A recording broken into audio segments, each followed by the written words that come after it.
Fasa-fasa 1 hingga 10. Jika ada, Tuan Pengerusi, silakan Yang Berhormat Julutong. terima kasih.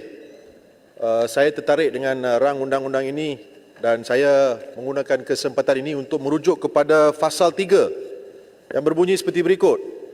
Bertujuan untuk memasukkan seksyen baru 38A ke dalam Akta 807 bagi memberi Ketua Pengarah kuasa untuk memegang keseluruhan atau mana-mana bahagian amaun yang kena dibayar balik kepada seseorang berdaftar asing di bawah Seksyen 38 Akta 807. Tuan Pengerusi, saya di sini berpendapat secara langsung dan secara tidak langsung, rang undang-undang ini akan menyusahkan rakyat Malaysia.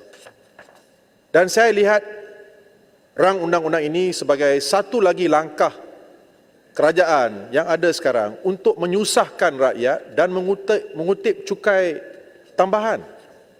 Walhal kerajaan tidak mengambil tindakan untuk mengutip cukai yang masih lagi tertunggak dan terhutang. Saya nak bagi contoh.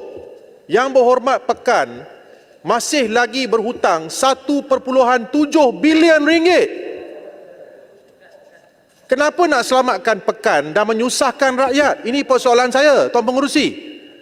Tuan Pengerusi sendiri mempunyai rakyat, orang-orang kampung di kawasan kita. Bukankah undang-undang ini akan menyusahkan mereka yang nak berkecimpung dalam perniagaan kecil-kecilan, mengimport pakaian-pakaian, jersey bola sepak dan sebagainya dan mengedarkannya, mendapat pendapatan, mengenakan cukai tambahan.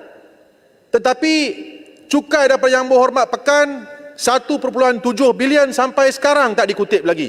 Yang Berhormat, Adakah kerajaan sedang melindungi beliau dan menyusahkan rakyat? Ini adalah persoalan saya. Yang Berhormat, keep to the pasal. Ya, it's for the pasal, Tuan Pengerusi. It is about the pasal. That is why I read the pasal. Sebab itu saya baca pasal. Kita nak memegang sesuatu jumlah yang sepatutnya dikembalikan kepada seseorang. Walhal jumlah yang masih lagi terhutang kepada kerajaan, kepada lembaga hasil dalam negeri, tak dikutip. Soalan saya kenapa? Kenapa kita melindungi Pekan dan menyusahkan rakyat? Tolong jawab.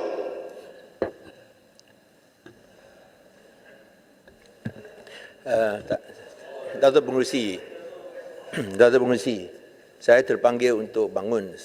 Asalnya saya tak mau bangun kerana memang saya faham maksud pihak kementerian untuk membuat pindahan Akta Cukai Jualan sebagai kerajaan.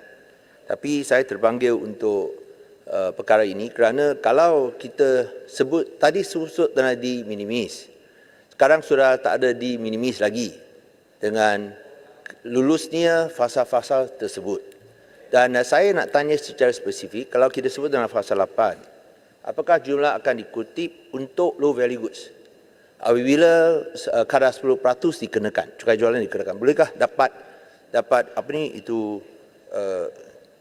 hasil bukan sahaja untuk daripada luar negeri, tapi apakah yang telah dikutip di peringkat tempatan? Saya tak tahu sama ada angka ini lah kalau kita ikut pecahan, kerana sebelum ini semua dikenakan.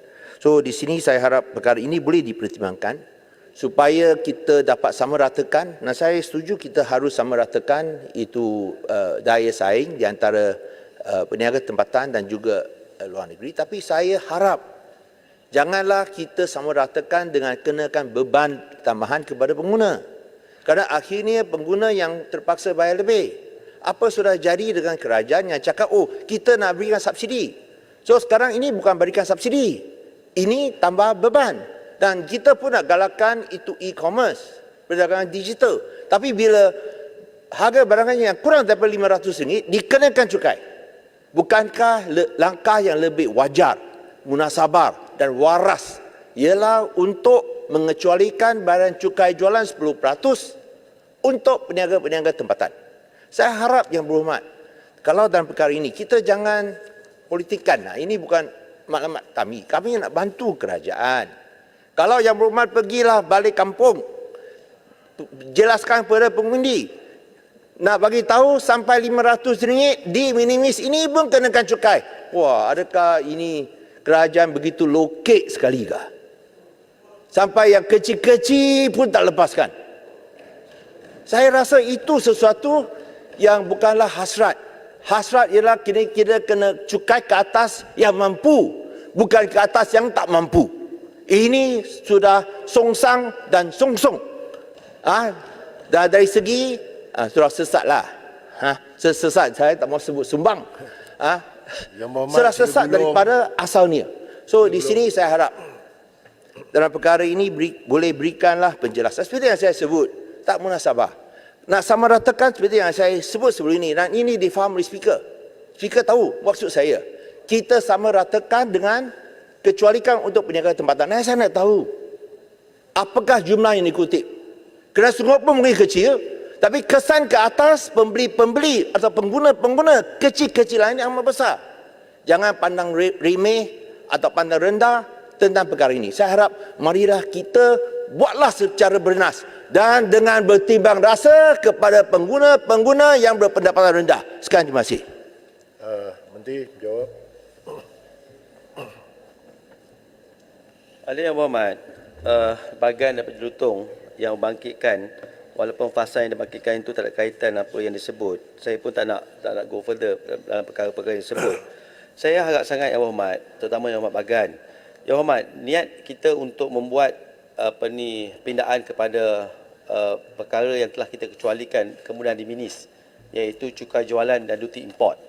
Duty import masih berada dalam masih diberikan pengecualian dalam barangan bawah RM500. Cumanya Yang Berhormat, yang paling penting Yang Berhormat ingat, niat kita adalah untuk memberi perlindungan kepada peniaga tempatan, dan kita nak memperkukuhkan pasaran tempatan. Kita hanya dapat kutip 200 juta ringgit sahaja yang dijangka, yang seperti mana saya jawab soalan pada rasah sebentar tadi. Bila 200 juta untuk 1 tahun jangkaan kita nak bagi kemampanan dan kepemakasaan kepada ekonomi tempatan. Timbalan Menteri, sabarlah saya ni dulu. mencela 200 juta adalah saya satu tengah- beban cukai yang Okey, besar bendera, kepada bendera. pembayar cukai. 200 Bendera. juta besar. Okey, bendera. Biar saya jawab dulu dengan tak hormat ke bos DAP ni. Apabila kita memperkasakan pasaran tempatan, peniaga tempatan, sudah pasti nilai duit kita tak mengalir keluar. Apabila duit kita tidak mengalir keluar, pengukuhan kedudukan kewangan negara kita dan ringgit kita bertambah kuat. Itu salah satu daripada objektif yang kita buat. Selain seperti mana yang telah saya sebutkan tadi, dalam bacaan kali yang kedua, ada pihak-pihak yang mengambil kesempatan kepada yang telah dilaporkan oleh pihak Kastam di Malaysia. Pada tahun 2020, 1,922 kesalahan Yang Berhormat. Bila 1,922 kesalahan, nampak mungkin jumlah kecil pada hemat Yang Berhormat. Tetapi ini telah membebankan pengurusan di port-port yang akhirnya akan merencatkan easy doing business kita. Itu yang pertama.